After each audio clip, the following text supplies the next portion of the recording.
Lucas capítulo 11, versículos de 1 a 4. E aconteceu que ele estava orando em um certo lugar, e quando acabou, um dos seus discípulos lhe disse: Senhor, ensina-nos a orar, como João também ensinou aos seus discípulos. E ele lhes disse: quando orardes, dizei: Pai nosso, que estás nos céus, santificado seja o teu nome, venha o teu reino, seja feita a tua vontade, assim na terra como no céu. O pão nosso de cada dia dai-nos hoje, e perdoai-nos os nossos pecados, assim como nós perdoamos a todo que nos deve, e não nos conduzas à tentação, mas livra-nos do mal. Aí lá em Mateus 6,13, no finalzinho está: porque teu é o reino e o poder e a glória para todos sempre. Amém. Por que eu acrescentei Mateus 6,13? Porque lá no livro de Mateus, alguns estudiosos dizem que essa parte final da oração do Pai Nosso foi acrescentada ao longo do tempo. E esta oração do Pai Nosso está em Mateus 6 e Lucas 11, tá? Então é porque o teu é o reino e o poder e a glória para sempre. Amém. É o que diz lá em Mateus 6,13. Mas como está na palavra do Senhor, nós a tomamos como a direção para as nossas vidas. Amém? Então hoje nós vamos experimentar algo muito importante acerca da palavra de Deus: a oração do Pai Nosso. Mas por que a oração do Pai Nosso? Muitas vezes falam assim: a oração de vã repetição, é só repetir. Não, a oração do Pai Nosso, ela é uma oração de uma riqueza, de um poder que fala sobre o Senhor. Esta oração que Jesus nos ensinou, ela não é uma oração para engessar as nossas orações, muito pelo contrário. Aqui existem muitos tesouros que vão direcionar a nossa oração a partir de agora, quando nós formos orar. É um grande ensinamento do Senhor. Por quê? Porque aqui nesta oração, ela é desprendida de todo objeto de desejo e de vontade própria nossa. Muito pelo contrário, ela ensina para nós um novo relacionamento, um relacionamento de intimidade e intensidade com o Senhor nosso Deus. Amém? E os discípulos aqui no versículo 1, eles pedem para Jesus lhes ensinar a orar. Mas como assim? Todo judeu sabia orar, os fariseus tinham o seu método de oração, os discípulos de João Batista tinham as suas orações também, que o próprio João Batista os ensinou. Mas que na verdade, Jesus tinha uma maneira peculiar de orar, de ter intimidade com o Pai.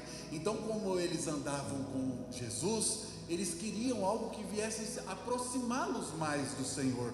Então, eles percebem que a oração era presente e fazia uma parte especial na caminhada de Cristo.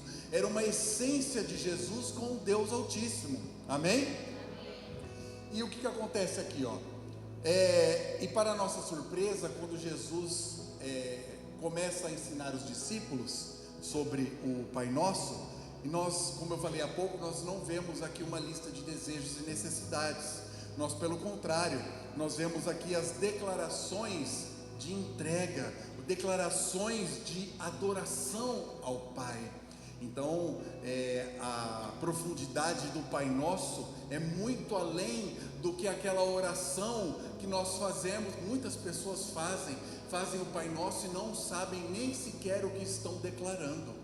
É uma oração que se torna realmente uma vã repetição muitas vezes, porque a pessoa não tem um coração voltado e tem o entendimento necessário para aplicar para a sua vida, né? Então, muitas vezes nós estamos aqui em nossa oração, ou até mesmo no Pai Nosso que nós estamos fazendo, nós estamos criando um Deus à nossa imagem e semelhança, e na verdade não é isso. Por que nós criamos nas nossas orações um Deus à nossa imagem e nossa semelhança? Porque nós estamos criando um Deus que venha fazer a nossa vontade. E é o contrário de tudo isso. Nós que somos a imagem e semelhança do Pai. e nós estamos debaixo do poder das mãos do Senhor. É aqui, na verdade, nós temos que entender que nós estamos muitas vezes confundindo o nosso relacionamento com Deus. Por quê? Porque nós estamos fazendo com que Deus tenha um relacionamento horizontal conosco. O que é o relacionamento horizontal? É um relacionamento que nós temos com os nossos irmãos, é o nosso relacionamento que nós estamos tendo aqui, mas na verdade existe uma verticalidade, ou seja, é do alto para baixo, e os nossos pedidos vão de baixo para o alto, ou seja, o nosso relacionamento com Deus é algo muito diferente do nosso relacionamento com os homens, com os nossos irmãos. Por quê? Porque existe uma verticalidade. Então nós buscamos o alto, é para o céu, é para lá, entendeu? Então quando nós nos ajoelhamos e vamos fazer as nossas orações, o nosso coração intimamente tem que estar ligado com o alto, amém? E Jesus, ele deixa esse modelo para nós buscarmos o nome de Deus, o reino de Deus e a vontade de Deus. Quando nós começarmos a adentrar e destrinchar o Pai Nosso, nós vamos entender que nós estamos buscando o tempo todo o nome de Deus, o reino de Deus e a vontade de Deus. Ou seja, não tem nada de nós e tudo dele, tudo dele. E a palavra nos ensina constantemente que nós devemos buscar primeiramente o reino dos céus, porque as demais coisas nos serão acrescentadas. E a oração do Pai Nosso é isso. Nós estamos buscando o reino de Deus, porque as demais coisas nos serão acrescentadas. Mas aí você pode me perguntar: pastor, mas eu não posso fazer as minhas orações, apresentar as minhas petições? Claro que você pode, como deve. Você pode apresentar as suas necessidades, os seus sonhos, os seus objetivos. Você pode apresentar, sim, tudo aquilo que está no seu coração, porque Deus, Ele é galardoador das nossas vidas. Ele é o Pai superior, supremo. Ele é aquele Pai que nos abençoa, mas você tem que estar alinhado com a vontade dEle. Não adianta você pedir A e Deus, Ele quer B para a sua vida. Não tem como, não existe alinhamento de vontade, de propósito. Então seria uma oração que não chegaria nem ao altar do Senhor. Então nós temos que alinhar essa nossa vontade, né? Porque muitas pessoas, elas transformam a oração do Pai Nosso em uma vã repetição. Ou, ao invés de fazer o Pai Nosso, ficam recitando normalmente o Salmo 91, o Salmo 123, como se fossem a oração do Pai Nosso e esses salmos amuletos, aqueles que expulsam o demônio. A coisa ruim veio, o Senhor é meu pastor e nada me faltará, e a pessoa começa a recitar o salmo. Debaixo das asas do Altíssimo, o meu esconderijo, como se isso fosse resolver alguma coisa. É o mesmo que quando nós temos algum confronto, ou nós temos algum tipo de problema e nós não temos uma intimidade com o Senhor, não estamos nem aí, nós não buscamos, aí sai da nossa boca a primeira palavra: ai meu Deus. E do que adianta isso? Nada. Tudo é fruto de um relacionamento. E Jesus, Ele, no ministério dele, Ele tenta nos ensinar o tempo todo a termos um relacionamento com Deus. E como nós nos relacionamos com Deus? Através da oração. Através da oração nós estreitamos os nossos laços com o Pai, nós estreitamos as nossas necessidades, nós alinhamos a vontade de Deus para conosco, e nós cumprimos a vontade de Deus, mas a partir do momento que nós temos a oração para conosco. Como você se alimenta diariamente, como você trabalha diariamente, você também ora diariamente. Porque se você só ora quando vem aqui na igreja e ainda quando é impulsionado a orar, está errado. Nós temos que viver em constante relacionamento com o Senhor. E isso é uma deficiência muito grande que todos nós temos, né? E é interessante que Jesus, ele não falou assim, ore isto, ore desta maneira. Não, ele colocou como um modelo a ser seguido o Pai Nosso. É apenas um modelo. Ele não te engessou, porque ao longo da Bíblia nós observamos muitas orações. E é muito interessante que sempre as orações, as mais intensas, sempre começa com a glorificação do nome do Pai. O pastor Anderson até pregou uma vez sobre isso aqui, dizendo que nós temos que falar: Senhor, nosso Deus, nosso Pai, Pai querido, Pai amado, exaltado é o teu nome nas alturas, grande e poderoso é o teu santo nome sobre os céus e a terra. E assim nós temos que exaltar e glorificar o nome do Senhor, amém? E aí Jesus, ele começa ensinando, e aí ele diz: Pai Nosso. Aí Jesus já quebra uma regra, porque os judeus, eles não tinham essa intimidade com o Pai, porque eles achavam que chamar Deus de Pai era muito íntimo. E aí Jesus, ele inicia a oração quebrando esse protocolo e nos traz o que? A nossa realidade, a intimidade com o Pai. Então, o Pai Nosso. E Jesus, então, ele amplia a nossa visão e o nosso conceito a respeito de Deus. Que Deus não é só o Deus dos hipócritas, não é o Deus dos fariseus, ou de uma tribo, ou de uma organização religiosa. Deus, ele não é patenteado. Jesus não patenteou o próprio Deus e não deu exclusividade a exclusividade de Deus para com uma casta social, para um grupo religioso. Não, Jesus, ele disse Pai Nosso. Ele ampliou para todos nós, quem está aqui dentro e para quem está lá fora.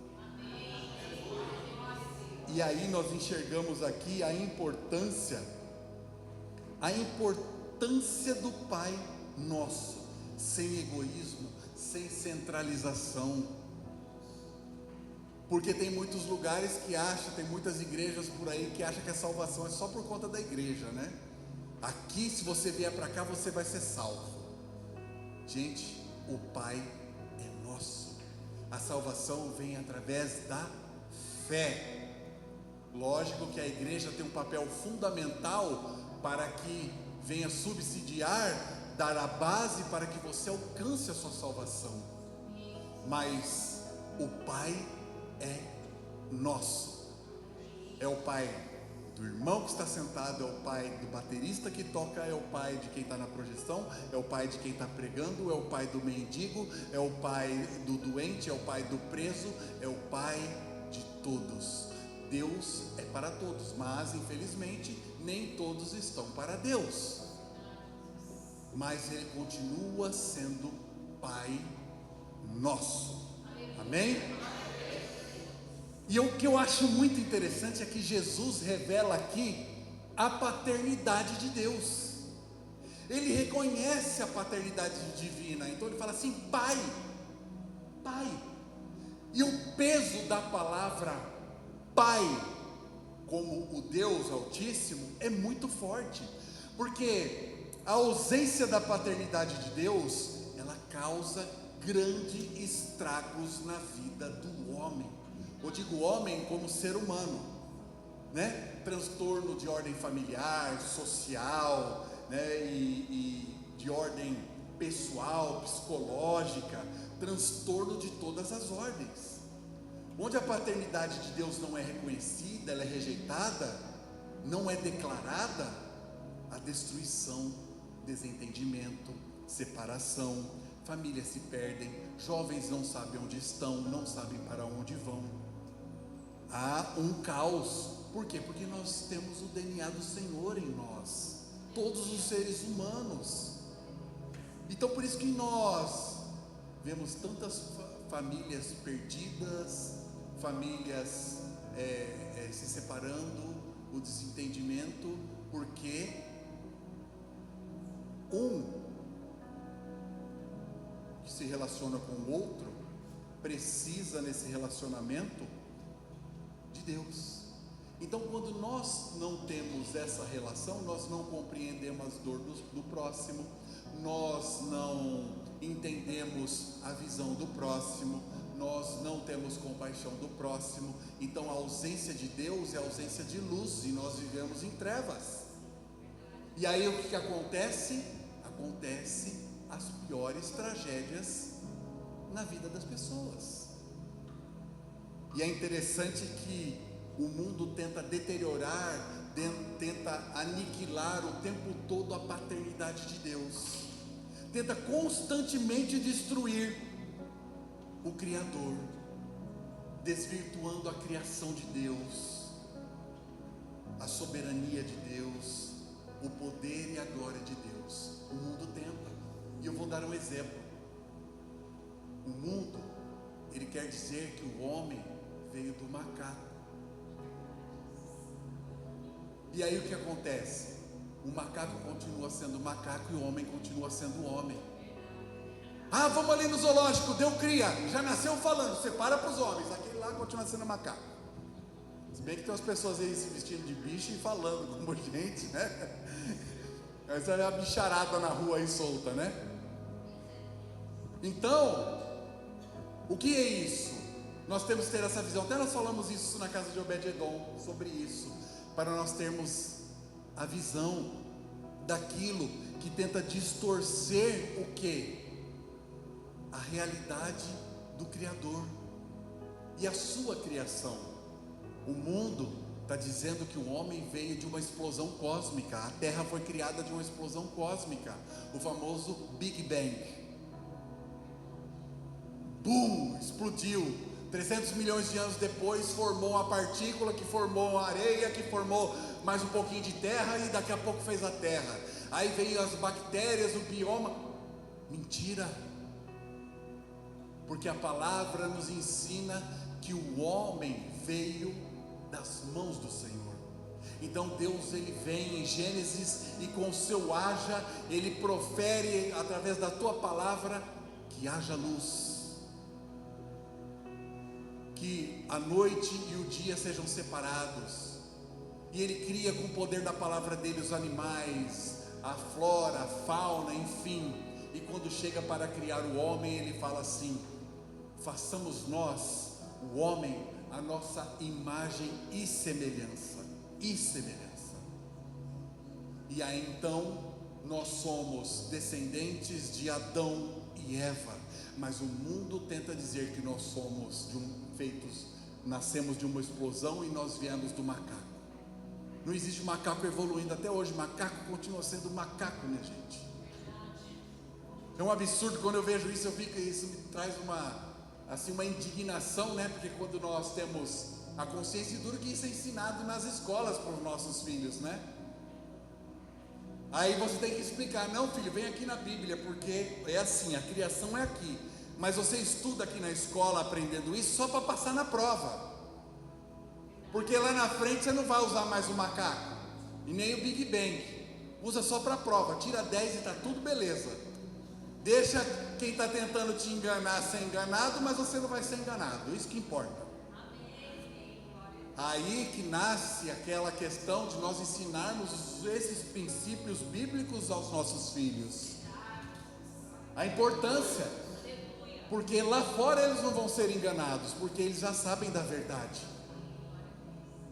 E aí nós vamos ver ali na frente, porque na verdade, quando nós falamos das coisas de Deus, a própria palavra diz que quando nós falamos das coisas de Deus para o nécio, para o ímpio, ele não consegue entender, então eles acham que nós somos doidos. Mas então deixa eles com a loucura deles para lá e a gente com a nossa para cá, não é verdade? Prefiro morrer abraçado com a palavra e ser convicto que a verdade está aqui, de capa a capa. Amém? E nem tudo nos foi revelado, mas aqui o que foi revelado é suficiente para a gente ter uma vida em abundância aqui nesta terra. Amém? Então Deus é poder. A paternidade de Deus é algo que nos sustenta. A ausência da paternidade na vida de uma pessoa é mesmo que ela ser um barco à deriva, um carro numa descida sem freio, desgovernado. É muito triste. É uma vida sem referência, sem sentido, sem destino. Tanto faz se eu for para a esquerda como se eu for para a direita, não importa. É uma pessoa sem destino. Mas quando você aceita Jesus para a sua vida, Jesus, ele te restaura, ele restaura o seu caminho, ele te dá o destino verdadeiro. Por isso que no começo não eram cristãos, eram seguidores do caminho. Seguidores do caminho, ou seja, se eu sou seguidor do caminho, que é seguidor de Cristo, eu tenho um caminho. E é o caminho, como a pastora falou, nós estamos sendo guiados para Canaã. Então nós vamos ser guiados no caminho e pelo dono do caminho, e para o caminho que nós vamos chegar lá na Nova Jerusalém. Esse é o objetivo. Então a orfandade do Senhor, ela causa vazio, ela causa problemas psiquiátricos, ela causa bloqueio, rebeldia. É interessante que a Carol estava me mostrando um vídeo ontem, no plenário, em uma das comissões do Congresso,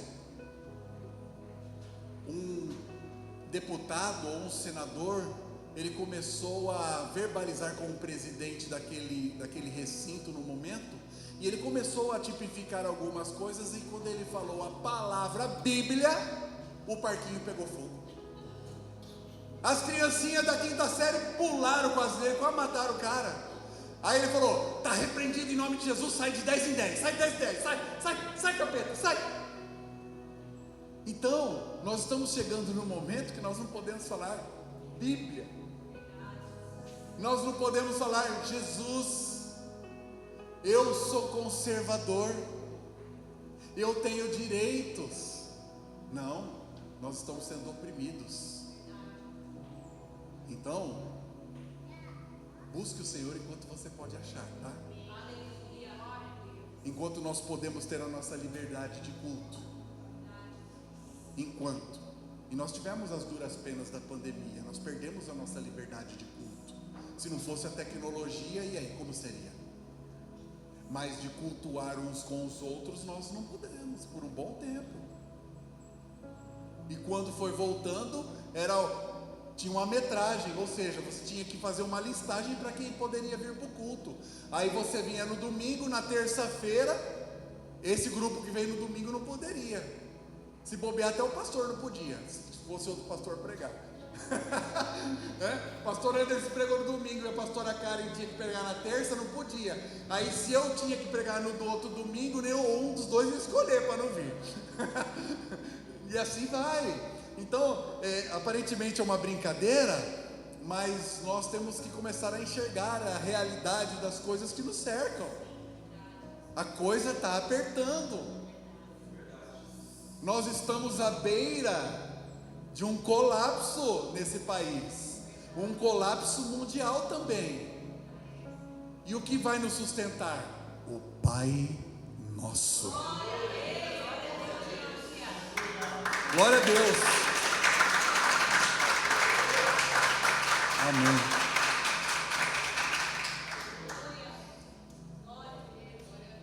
É bom quando os irmãos batem palma, né, pastora Karen? A gente pode tomar um gole aqui.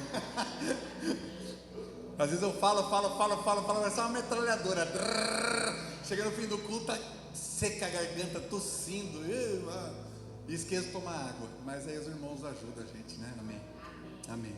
E aí Jesus continua: que estás nos céus. É no plural, tá? Nos céus. Para nós termos a consciência de que nossa concepção de céu é bem pequena. Deus está nos céus. É aquilo que eu falei lá no começo, há uma relação de verticalidade. Nós não olhamos para Deus aqui, nós olhamos para Deus para cima. Amém? E é interessante que lá no Salmo 121, o salmista diz assim: olho para o monte, de onde me virá o meu socorro? O meu socorro vem do Senhor que fez os céus e a terra. E onde ele está olhando? Para o monte, para cima. É a verticalidade do Senhor, para ver que nós estamos realmente em uma posição bem menor que a de Deus. Ele está nas alturas que nós nem temos consciência de onde é. Nós só oramos para alcançar essa estatura. Amém? E se Deus está acima de nós, nós temos que ter 3 coisas pelo Senhor: respeito, reverência e temor. Respeito, reverência e temor. Principalmente quando nós vamos nos referir a Deus, ao Altíssimo. Ele é o Altíssimo. Acima dele não existe nada e nem ninguém. Altíssimo, Senhor dos senhores, Reis dos reis. É o Altíssimo. E eu não vou pagar mico aqui em cima, mas eu vou falar uma coisinha para vocês. Então, quem tem acima dos 30 anos, vou falar assim, 33, 34 anos, quem está acima dessa idade, cantou muito uma musiquinha. Eu fico com vontade de falar, né? De cantar. Eu canto mal, gente. Aí, era assim: tudo que eu quiser, o cara lá de cima vai me dar. Gente, nós passamos a nossa infância cantando essa música. E você está rindo porque você cantou também. E é uma mentira. Porque primeiro, Deus não é cara, Deus não é mano, Deus não é chapa. Ele é o Altíssimo. Ele é Altíssimo. E segundo, e não é o que nós quisermos que Ele vai nos dar. Não vai dar nada para a gente não, se não estiver alinhado com o propósito dEle. Ele sabe as nossas necessidades, Ele supre as nossas necessidades, sim. Só que nós, quando vamos falar com Deus, a gente tinha que ter realmente, por isso que a questão de nós nos ajoelharmos. Um dia a pessoa falou para mim: eu não consigo ajoelhar para orar. Falei: mas por que, irmã? Ai, não sei, eu acho estranho. Falei: ah, interessante, né?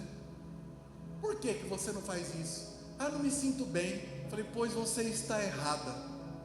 Porque quando nós tratamos com alguém que é maior do que nós, que é o nosso Criador, nós temos que reverenciar o Senhor.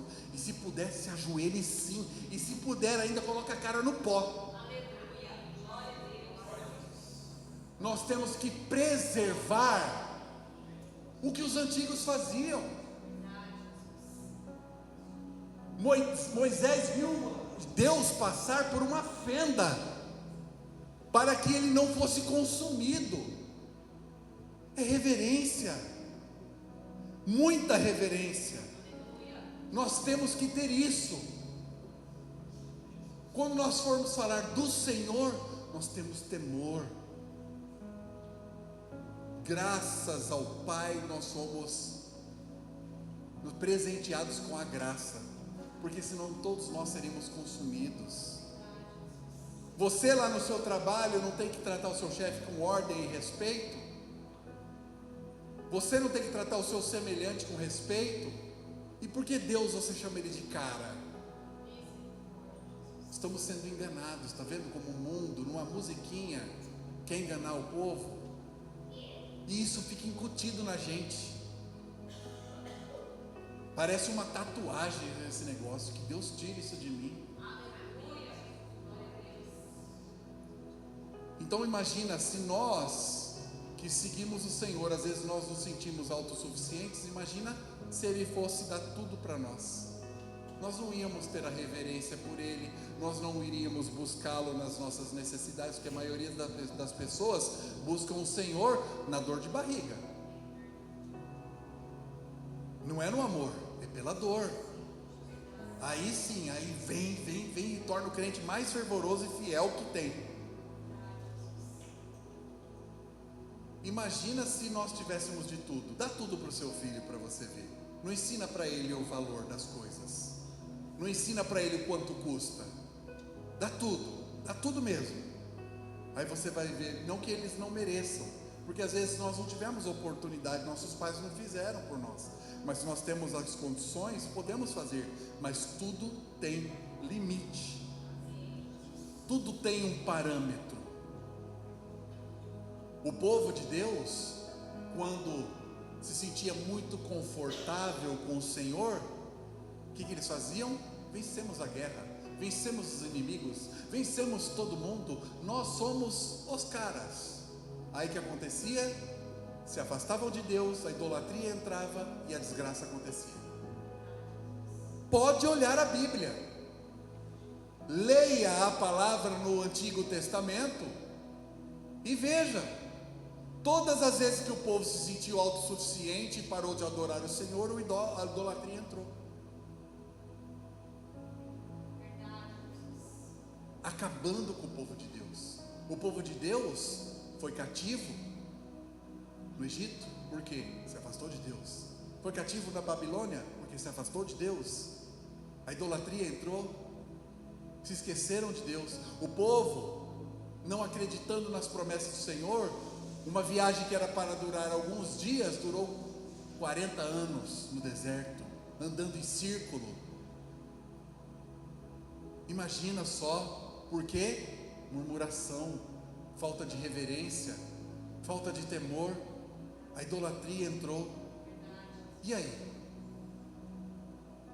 A primeira coisa quando acontece a bênção na vida de muitas pessoas, elas já chutam o pau da barraca com Deus e vão idolatrar aquilo que receberam. Isso daí é tolice, falta de visão espiritual, falta de entender que Ele está nos céus. Amém? Amém.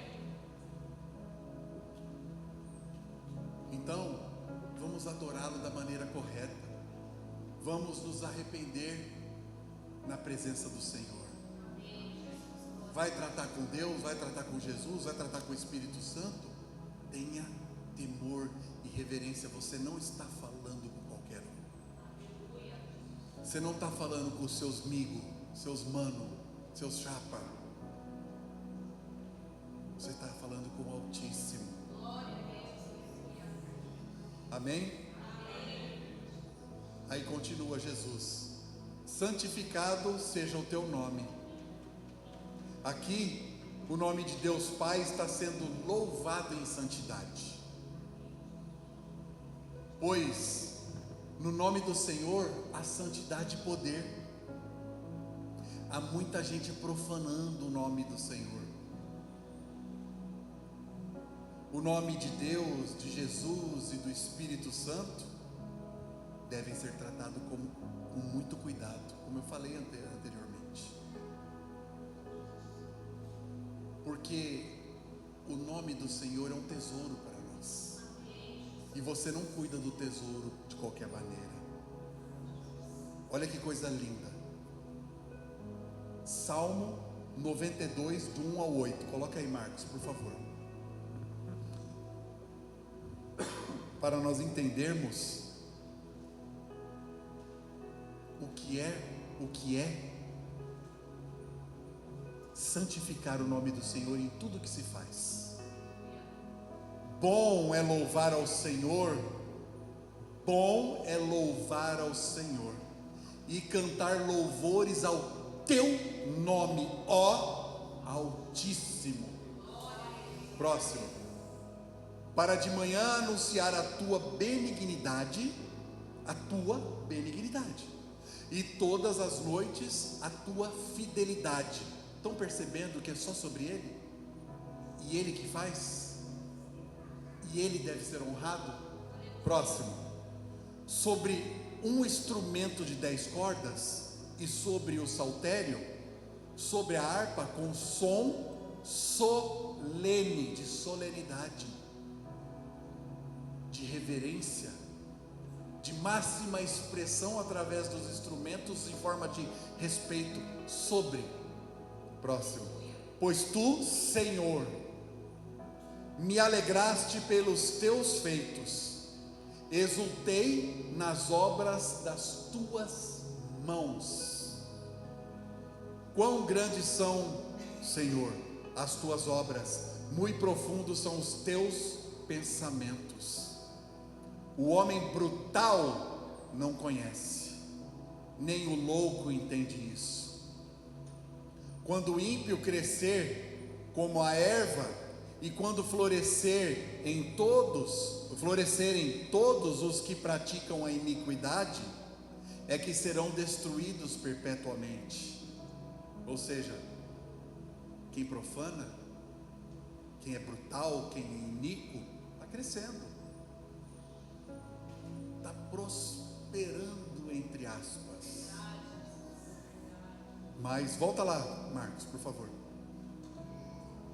Serão destruídos perpetuamente, ou seja, se não reconhecerem, se não entenderem que o Pai é nosso e está nos céus, e santo é o nome dele, vão ser destruídos perpetuamente. Próximo. Mas tu, Senhor, és, mais uma vez, o Altíssimo para sempre. Tu és o Altíssimo para sempre. Amém? Tu és o Altíssimo para sempre. Tudo aqui é passageiro, mas o Altíssimo é para sempre. A brutalidade, a iniquidade, tudo que estão fazendo por aí é passageiro, não tem problema. Mas um dia a fatura chega, e quando chegar vai dividir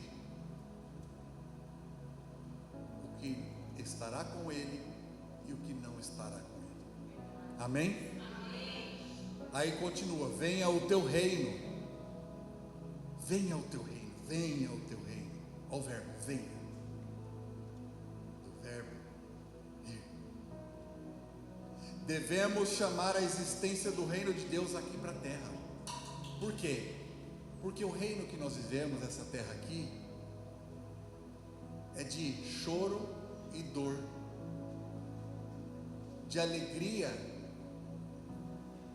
passageira.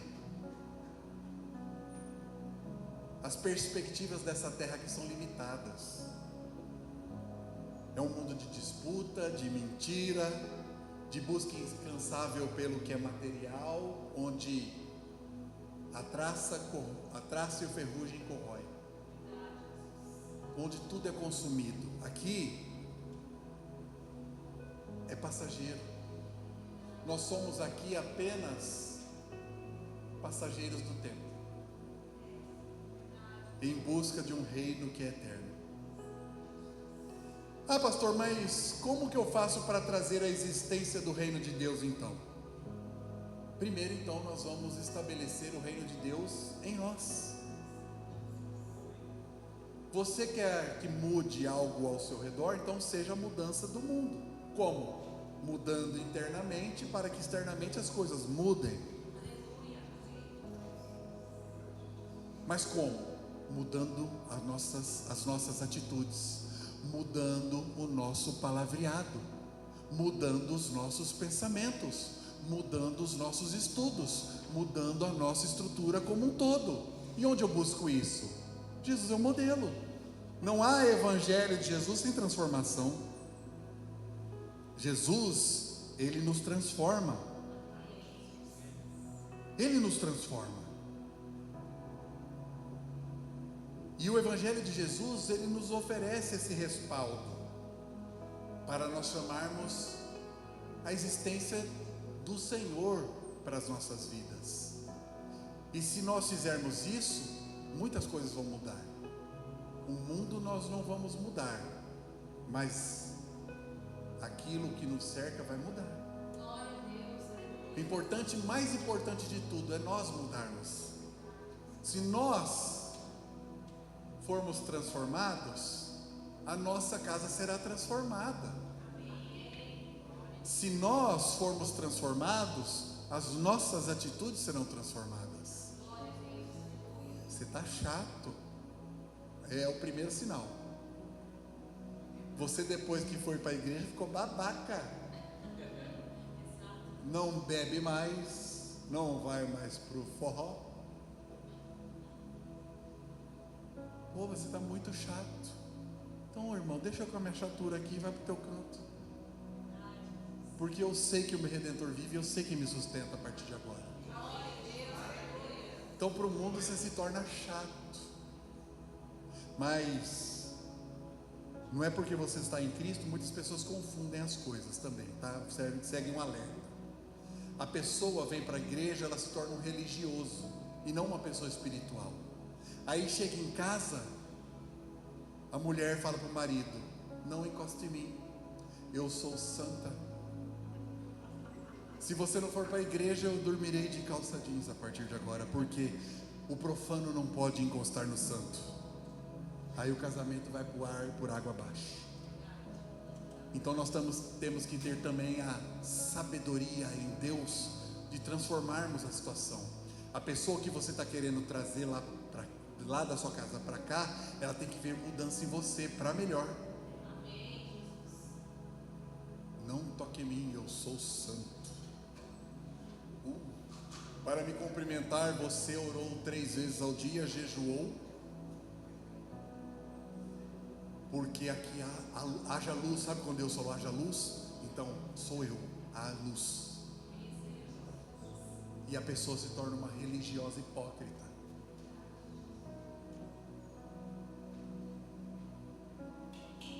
É sobre isso. Mudança. Mudança, metanoia é a palavra. Antes eu agia assim, mas a luz de Cristo realmente abriu meu entendimento e eu hoje estou agindo diferente. Hoje eu estou reconhecendo o poder de Cristo na minha vida. Hoje eu estou reconhecendo que estou aqui porque a misericórdia de Deus agiu sobre a minha vida. Ontem eu estava assim, hoje eu estou curado. Ontem eu estava assim, hoje eu estou com uma mentalidade diferente. E assim vai. Assim vai. E aí continua: e seja feita a tua vontade, assim na terra como no céu.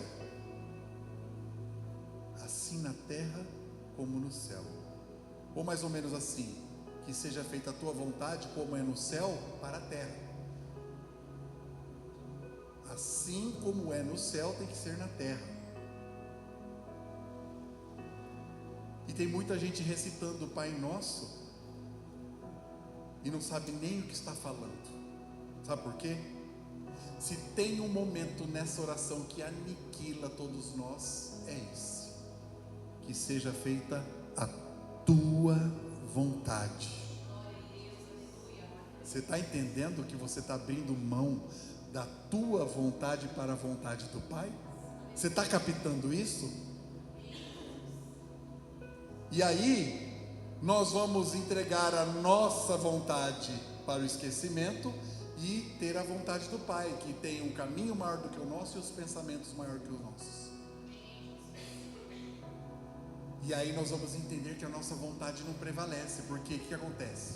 A pessoa ora ao Pai Nosso, faz as suas orações ao seu entendimento, à sua maneira, buscando o Senhor, mas na hora de cuidar, Deus cuidar de uma área da vida dela, fala: não, essa aqui eu cuido.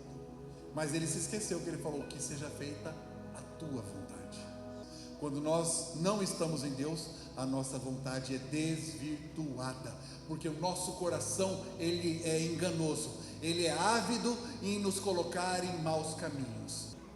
E aí é bom nós lembrarmos que a palavra de Deus diz para nós que a vontade de Deus, ela é boa, agradável e perfeita. Então, se você está dizendo nas tuas orações para Deus que seja feita a tua vontade, você está nas melhores mãos. porque é a vontade dele. E tem gente que ainda insiste em estar no instinto da sua vontade e ignora a vontade do Pai. Aí, sabe o que acontece? A catástrofe. Não sobra nada. Não sobra nada. A pessoa fica lisa e lesa.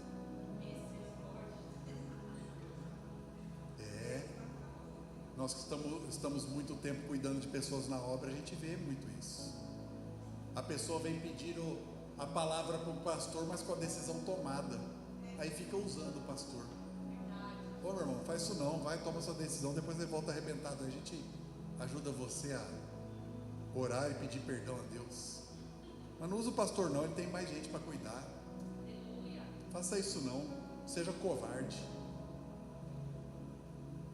Agora, se você vir com o coração pronto para receber uma palavra e um não, e dizendo que importa a vontade de Deus, aí você pode vir, tá bom? O pão nosso de cada dia dai-nos hoje. Aqui está falando sobre provisão.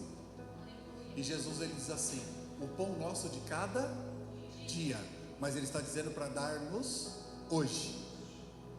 Ou seja, ele fez uma projeção futura, mas o importante é a provisão de hoje. E aí nós estamos na expectativa do extraordinário, enquanto o pão já foi dado para a gente hoje. Então, se você se alimentou, se abrigou, dormiu bem, está hoje aqui na igreja recebendo uma palavra abençoada, é a provisão de hoje. E aí tem gente presa lá no futuro, que pertence a Deus, ela quer a provisão de amanhã. Lógico, nós vamos plantando. Deus me deu a oportunidade de hoje, eu estou semeando, eu estou estudando, eu estou trabalhando, eu estou promovendo para a minha vida, mas é o hoje. Aí amanhã, se Deus te concedeu amanhã, você faz também. E quem semeia, quem planta, colhe. Se tem uma coisa sobre as nossas vidas, que é uma lei universal de Deus, é o plantio. Só que é o hoje. E esse pão nosso de cada dia, dai-nos hoje, o pão nosso, que é dado pelo provedor, que é o Senhor, que te concedeu uma palavra no dia de hoje, oração no dia de hoje, comida física, ou seja, a provisão aqui, Jesus ele é tão perfeito, que ele está dizendo sobre a provisão completa, espiritual e material para as nossas vidas. Então seja grato antes de dormir, agradeça pela provisão de hoje.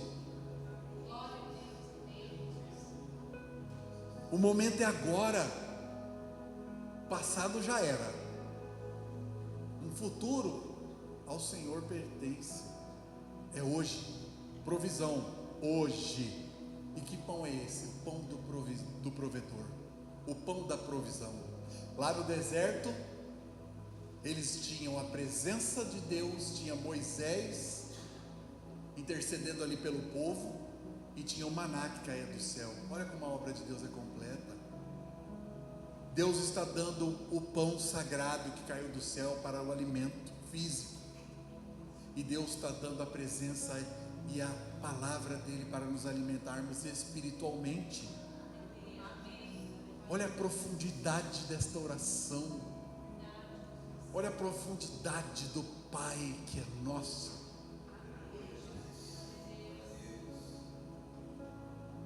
Para de sofrer, não fica lançando a sua vida por projeção. Pastor, daqui 20 dias eu tenho um boleto para pagar. Você tem 20 dias para trabalhar e pedir para Deus te ajudar, abrir uma porta e você suar a camisa e conseguir honrar a sua dívida. Não vai ficar, o Senhor vai prover, eu vou comprar este carro e o Senhor vai prover. Para de profanar, para de atentar contra Deus, para de horizontalizar o seu relacionamento com Deus. Deus não é menino, gente. Para de agir de maneira inconsequente. Aí acontece a burrada na tua vida, aí você fala, a culpa é de Deus. Não é assim. Não é assim. E perdoai-nos os nossos pecados, assim como nós perdoamos a todo que nos deve, ou a quem nos tem ofendido. Aí Jesus está dando uma condicionante aqui. Deus me perdoa à medida que eu perdoo. Se você não perdoar, quem vai ter problema é você. Sabe por quê? O perdão é uma ponte que te leva até Deus. E quem construiu essa ponte? Jesus. E se você não perdoar, sabe o que vai acontecer? Você está abrindo mão do sacrifício de Jesus na cruz, que perdoou os nossos pecados e nos trouxe salvação. É muito sério isso.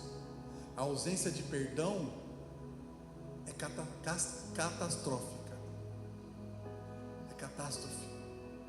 É ruim. Essa pessoa eu vou morrer e não vou perdoar. Então quando você acordar lá do outro lado, sinto muito, vai estar escuro e cheio de chamas, um maçarico vai arder no teu couro. Não perdoe, não perdoe, porque o próprio Jesus está dizendo: você quer alcançar o Pai? Não perdoa. Olha só, Mateus 5, 23 e 24, Marcos.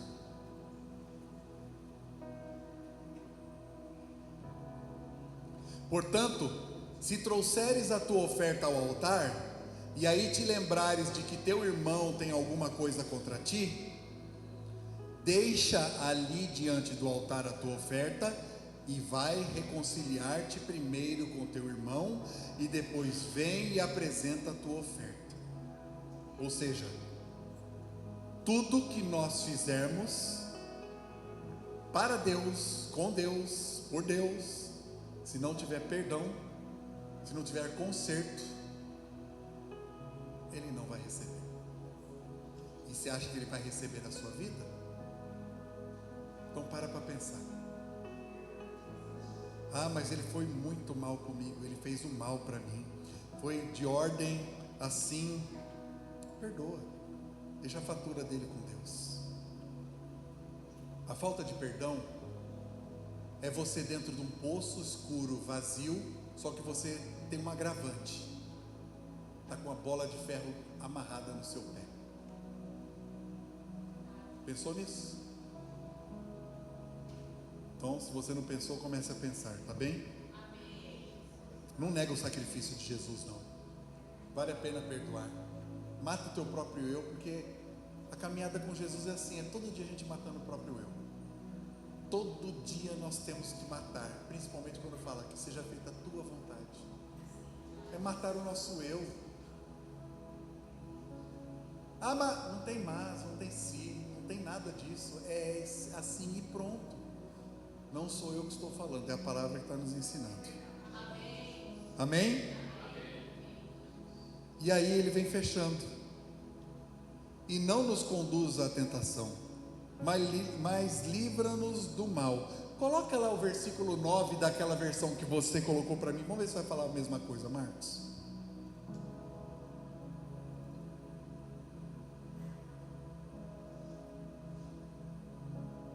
Não, Lucas,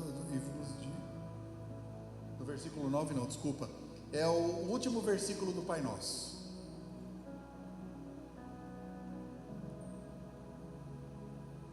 Pai Nosso, no céu, santificado, vai, passa.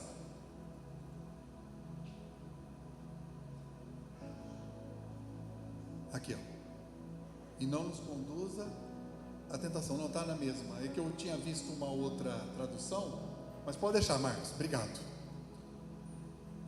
E na verdade é o seguinte, aqui é um pedido para Deus, para que nós não venhamos cair na tentação do caminho, e para Ele nos afastar do pecado. Por quê? Porque aqui está englobando as tentações e o pecado de toda sorte. E E o pecado nos ronda, porque nós temos uma natureza caída. Nós temos a tendência de pecar. Por isso que foi necessário o sacrifício do Senhor Jesus. E a tentação, ela está o tempo inteiro. Você está na academia, Satanás abaixa na sua frente. Aí você tem que virar de costas. Você está atravessando a rua, Satanás atravessa junto com você. E o que nós temos que fazer? Pedir para Deus nos tirar de tudo isso. E como que vai acontecer isso? A partir do momento que nós tivermos uma vida amparada por Deus, de oração, de busca, porque você cria uma consciência que a tentação não é para você.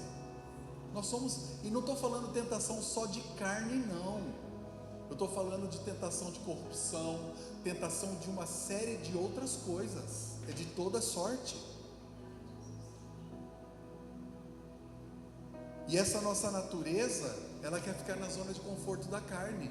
Por isso que quando nós chegamos na igreja, nós temos o primeiro contato com o Senhor, aquilo vai trazendo para a gente aquilo. O oleiro, ele pega o barro e destrói. Na verdade, o vaso se destrói na mão do oleiro. Está tão cheio de porcaria e disforme que quebra na mão do oleiro, nas mãos certas. Aí vai começando a doer, porque o oleiro vai fazendo como vai ficar bom aos olhos dele. E aí o que acontece? Começa a ter muitos conflitos, muita briga, muita luta interna. Por quê? Porque está tirando a gente da nossa zona de conforto. Porque as pessoas lá no pecado não ficam incomodadas? Porque é bom? Não, porque cauteriza. Porque traz um conforto para você que você acha que você ali cativo, né? Acha que é ótimo. Eu dei um exemplo que Deus me mostrou ali na hora da casa de Obed-Edom, e o pastor falou, foi ótimo isso daí. E eu vou mostrar para vocês, vou largar o microfone, tá? É assim, ó.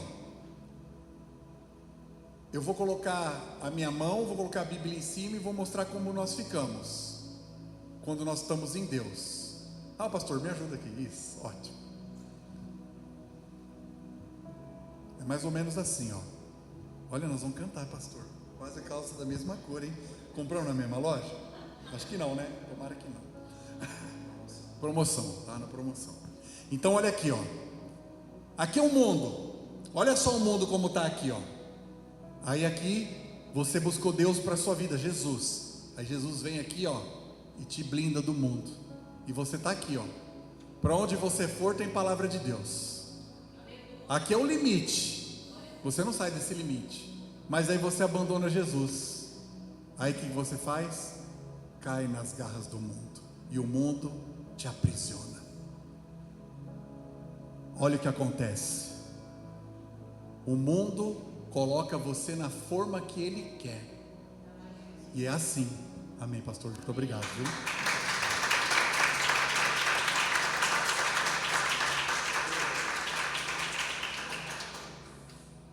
E é assim. E aí nós vamos lá para Mateus 6, acho que 13. Porque teu é o reino e o poder e a glória para sempre. Aí vem a chancela. Amém. Não fala amém para qualquer coisa, tá? Não é jargão. Amém tem um poder muito forte de você dizer assim: estou chancelando isso, estou carimbando isso. Amém tem um poder espiritual.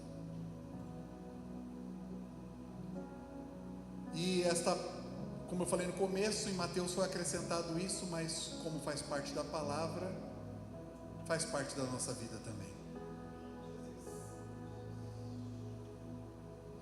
Então nós, com isso, com esse Pai Nosso, e quando nós chegamos nesta parte do Pai Nosso, nós temos que saber que tem um dono. Deus, Ele é dono de um reino eterno, que prevalece e prevalecerá sempre sobre todas as coisas. Quando tudo isso aqui for consumido, ainda assim o reino dele prevalecerá. E ele também é dono do poder. E tem gente que acha nessa vida que tem poder, hein? Para mandar, desmandar, para prender, para soltar. Não tem nada. Até isso que você tem aí, meu irmão, é nada. Porque o poder verdadeiro é aquele que domina tudo. Tudo. É como se diz, né? Você pode até fugir do inimigo, mas do Senhor você não foge. Da mão dele você não foge. É como fala no Salmo 139, né? Se até eu estiver na sepultura, lá tu estás. Onde eu for, tu estás. E a ele pertence a glória. A glória é de Deus. Porque dele, por ele, para ele são todas as coisas.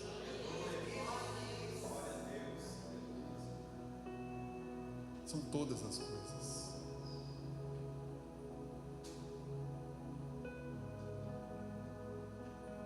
O Pai é nosso. Busque enquanto pode achá-lo. O que você está esperando para tomar uma atitude definitiva na sua vida e cumprir a vontade do Pai? O que você está esperando? Para de protelar. Pare de inventar desculpas. Pare de enganar a si mesmo, orar em vão, sem que seu coração esteja realmente voltado para o Senhor.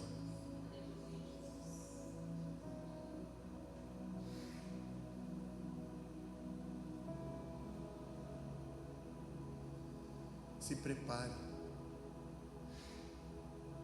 coloque a sua vida na vontade dele.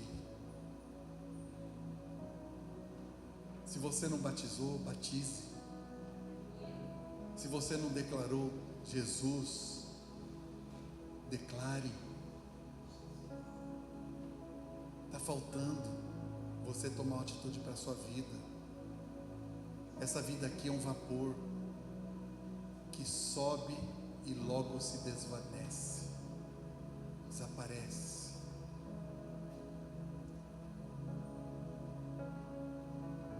Isso aqui não é para te chamar a atenção, é para que você abra bem os seus ouvidos e lute contra a sua carne que está te levando para o inferno. É duro falar isso, mas eu luto todo dia contra a minha vontade, contra a minha carne. Não é uma brincadeira. Não é uma brincadeira o que nós estamos passando aqui. Não é. Pai nosso, que estás nos céus, santificado seja o teu nome. Venha o teu reino. Seja feita a tua vontade, assim na terra como no céu. O pão nosso de cada dia dai-nos hoje, e perdoa-nos os nossos pecados, assim como nós perdoamos a todos que nos devem.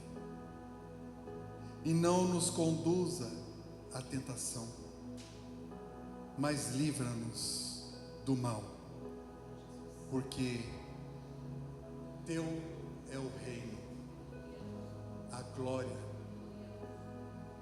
o poder para todo sempre. Amém.